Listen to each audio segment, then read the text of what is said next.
Hello, this is my introduction for my higher education, a series of where I review books that have greatly influenced my education and how I live my life.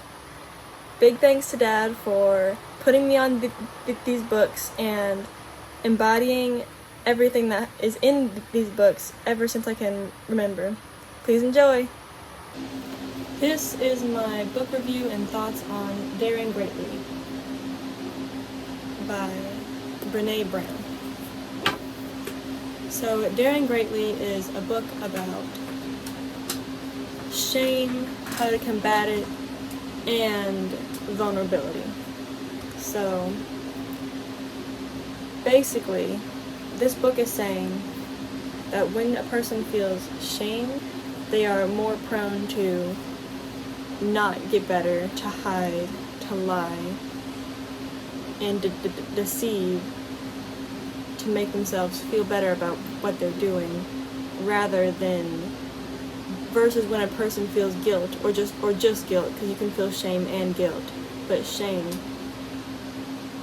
will lead you to even worse things, whereas guilt will help you feel bad for it but move forward, because shame versus guilt is I am bad. And when you are bad, you can't get better. Guilt is I did something bad. Now that's something you can apologize for and work on doing differently. Because you did bad, you're not just bad. And another thing in this book is vulnerability. So vulnerability is basically the crux of connecting genuinely. You have to be vulnerable to open up about what you're truly feeling about what you're truly feeling or thinking inside. Now, for most people, vulnerability is something to be avoided at all costs. But in this book, vulnerability is the thing to aspire to be more and more of every day. So what vulnerability does is you're allowing yourself to be seen by this other person. And that's scary, but if the other person is a genuinely good person, they'll meet you with their vulnerability. And then you start to build a connection of trust and love. Now, the reason vulnerability is so hard for most of us is that we were taught that when we do something bad, we are bad. That's shame. Now, there are a lot of ways that shame works, but the main way to keep shame around is to not talk about it, is to hide it and never express what you are ashamed about or how you're truly feeling and all that. So, Brene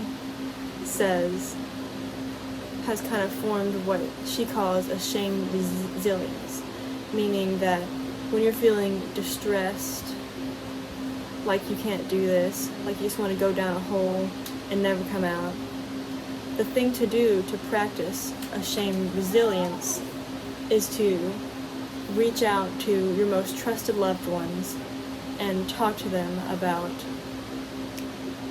what the shame is telling you, and to fight against it with the other person.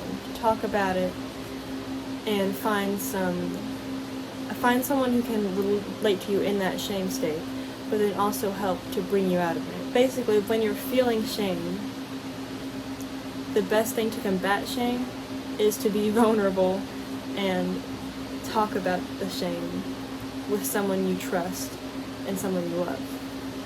And that's kind of the hard part, because what shame does is it closes off your ability to be vulnerable, because you are bad.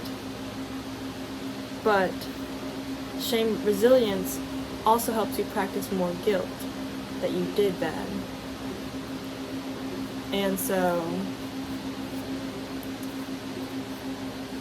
yeah, that is kind of the main point in Daring Greatly, that shame is not appropriate.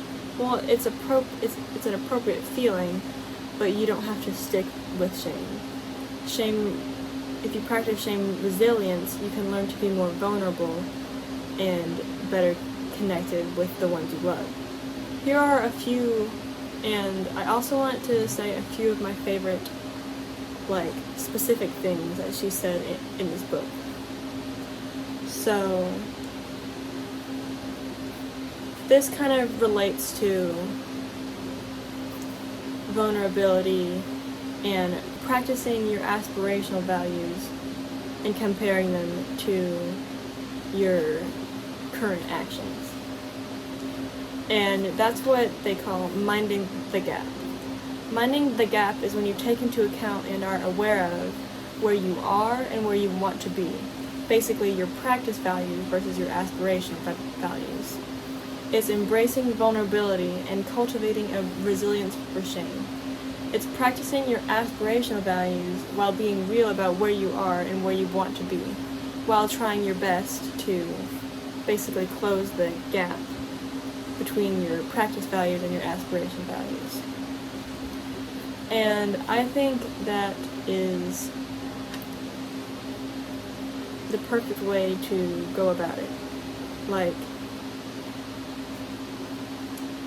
Basically she's saying that your aspirational values, your ideals, how you want to act ideally, how you want to behave ideally, there's gonna be a gap. And our job as humans is to close that gap between what you're practicing and what you want to practice. Which you'd think, if you want to practice, or if you want to be at your aspirational values, you'd be there, but it's a practice. It's cultivating shame resilience, because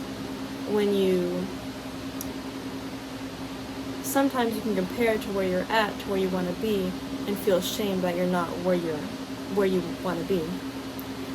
And what she's saying is, just mind that gap.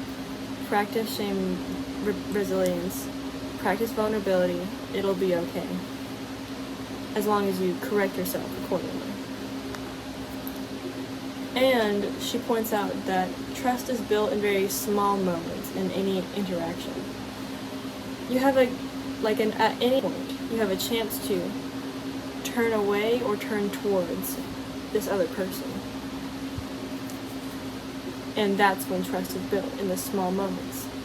Which, if you ignore one small instance of turning towards or away, that's fine, kind of. But if you constantly continue to choose to turn away, trust will erode, and eventually it will destroy your relationship. So yeah, that was Daring Greatly by Brene.